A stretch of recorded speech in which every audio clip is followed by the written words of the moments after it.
दोस्तों, अयोध्या में प्रभु श्री राम का मंदिर बन रहा है और मंदिर का जो उद्घाटन होने वाला है वो 22 जनवरी को होगा। और आज 30 जो दिसंबर है, आज के दिन वहाँ पे प्रधानमंत्री नरेंद्र मोदी ने अयोध्या के प्रभु श्री राम जो हवाई अड्डा है उसका और महर्षि वाल्मीकि जी के नाम पर वहाँ के रेलवे स्टेशन का उद्घाटन किया और फ्लाईओवर भी उद्घाटन किया। करीब करीब 15,000 करोड़ के जो योजनाएं हैं, परियोजनाएं हैं, उनको उनका लोकार्पण किया। तो ये तो सब अलग बात हो गई, लेकिन दोस्तों, इस राम जन्मभूमि हमेशा से राजनीति के केंद्र में रही है। और सोचिए कि जब मंदिर नहीं बना था तब भी केंद्र में थी, और जब मंदिर बन रहा है या यूं कहिए कि बन गया है तब भी केंद्र में है। अब इस केंद्र में रहने से किसको फायदा होगा, किसको नुकसान, ये सोचने वाली बात है। लेकिन आप बोल सकते हैं कि राम मंदिर विपक्ष के गले की फांस बन गई है। अब ये फांस क्यों बन गई है, इस बात को मैं आज इसी वीडियो में बताऊंगा। लेकिन उससे पहले आपसे आग्रह करूंगा कि आप अपने भाई के चैनल को जरूर सब्सक्राइब करें, लाइक करें और शेयर करते रहें। आप जैसे भक्त हैं राम के, हम भी भक्त हैं राम के, तो हम मिलकर करेंगे आज विपक्ष का पर्दाफाश। तो चलिए वीडियो को शुरू करते हैं। दोस्तों, राम जन्मभूमि न्यास के तरफ से सबको इनविटेशन भेजा जा रहा है, आमंत्रण पत्र भेजा जा रहा है, जिसमें विपक्ष के कई बड़े बड़े नेता हैं। जिनको मिला वो पशुपक्ष में है कि जाएं या नहीं, और जिनको नहीं मिला वो भी पशुपक्ष में है, जाएं या नहीं। ये बोलते हैं कि आपके कर्म आपके आगे कैसे आता है। जब राम जन्मभूमि नहीं बन रहा था या कोर्ट के अंदर ये मामला था, तब सभी लोग, जो लोग प्रभु श्री राम या यूँ कह सकते हैं मर्यादा पुरुषोत्तम के साथ खड़े नहीं थे। आज मैंने एक ट्वीट पढ़ा, जो एक्टर हैं बॉलीवुड के रणबीर शरोय, उनका ट्वीट पढ़ के मेरे को बहुत अच्छी अनुभूति हुई। क्यों, आप भी पढ़िए। मैं ये ट्वीट पढ़ के क्यों अनुभूति हुई, आप लाइन बाय लाइन पढ़िएगा, मैं लगा के छोड़ देता हूं। अगर आपने जीवन में कोई गलती किया है तो उसको स्वीकार करने में कोई बुराई नहीं, और मर्यादा पुरुषोत्तम राम से बड़ा तो है नहीं हम। तो अगर हमने उनका साथ नहीं दिया या हम कभी उनके साथ खड़े नहीं रहे मंदिर के साथ, तो इस बात को स्वीकार करना चाहिए कि हम उसके विरोध में खड़े हैं। लेकिन विपक्ष की हालत क्या है, अब देखिए। जब विपक्ष में कांग्रेस के पार्टी के काफ़ी नेताओं को, जैसे सोनिया गांधी हो गए, मल्लिकार्जुन खड़गे हो गए, और जो अधीर रंजन चौधरी है, इनको इनविटेशन मिला है। और उसके बाद जो लेफ्ट पार्टी के सीताराम येचुरी हैं, ऐसे लोगों को भी निमंत्रण मिला है। लेकिन अखिलेश यादव को ये निमंत्रण नहीं मिला है। अब सवाल ये उठता है कि अगर कांग्रेस बड़ा ऊहापोह में है, अगर कांग्रेस जाएगी तो जो मुस्लिम वोट है उनसे छिटक जाएगा, उनको ये डर है। और नहीं जाएगी तो हिंदू पहले से जो उनके खिलाफ थे, और जो हिंदू हैं हमेशा से मानते रहे हैं कि कांग्रेस राम जन्मभूमि के खिलाफ रही है। हमेशा से उनके वकील, जो कपिल सिब्बल हो या कोई भी, राम मंदिर के निर्माण को टालने के लिए सुप्रीम कोर्ट में हमेशा से इसके विरोध में खड़ी रही है।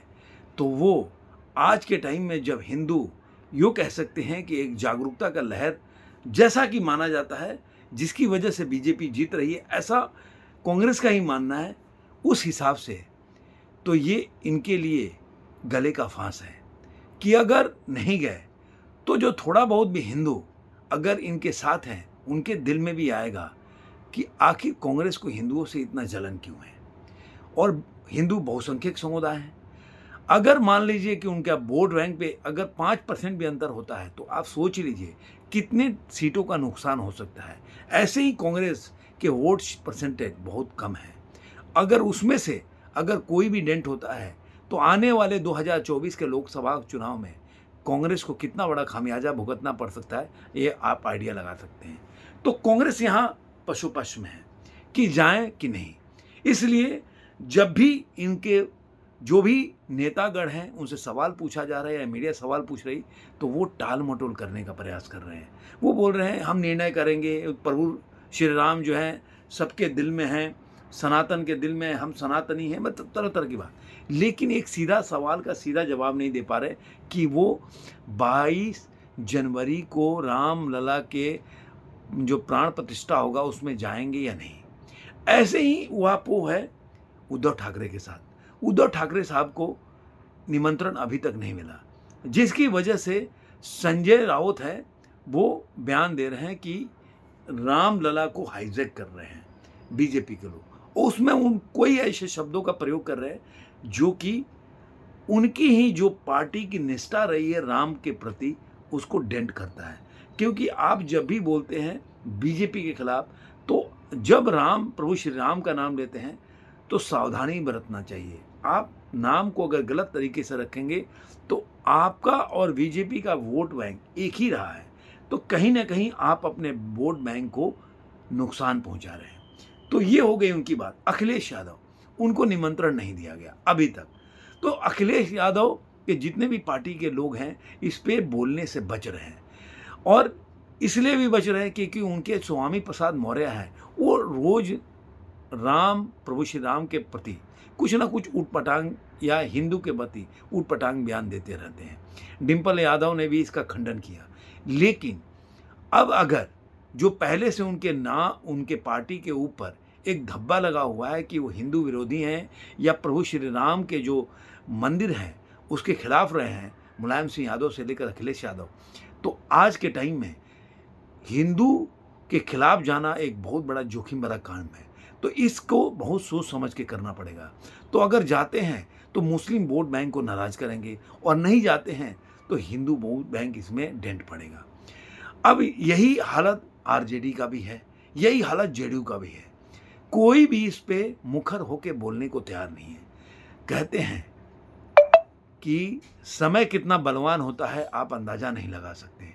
यही लोग जो मुखर होकर उसको शौचालय या पुस्तकालय बनाने के लिए बोल रहे हैं, आज किसी में भी इतनी हिम्मत नहीं हो रही है कि वो ये बोल सके कि मैं राम मंदिर के प्राण प्रतिष्ठा के कार्यक्रम में जाऊंगा नहीं या भाग नहीं लूंगा। खुल के नहीं बोला, जाए या ना या अलग बात है।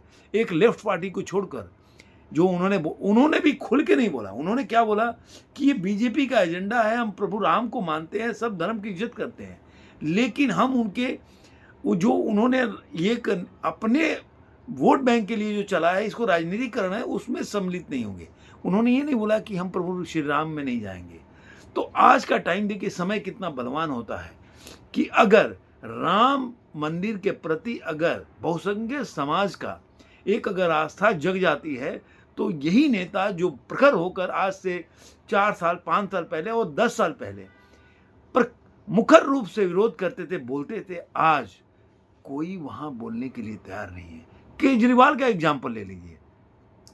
जो केजरीवाल ने राम मंदिर पे पुस्तकालय खोलने का या उनके सिसोदिया हैं शौचालय खोलने तक का बात बोल रहे थे, वो आज क्या बोल रहे हैं 2-3 साल से कि हम यहाँ से जो भी बुजुर्ग राम यात्रा या अयोध्या जाकर प्रभु श्री राम का दर्शन करना चाहते हैं, हम उनके लिए फ्री में व्यवस्था करेंगे जाने का।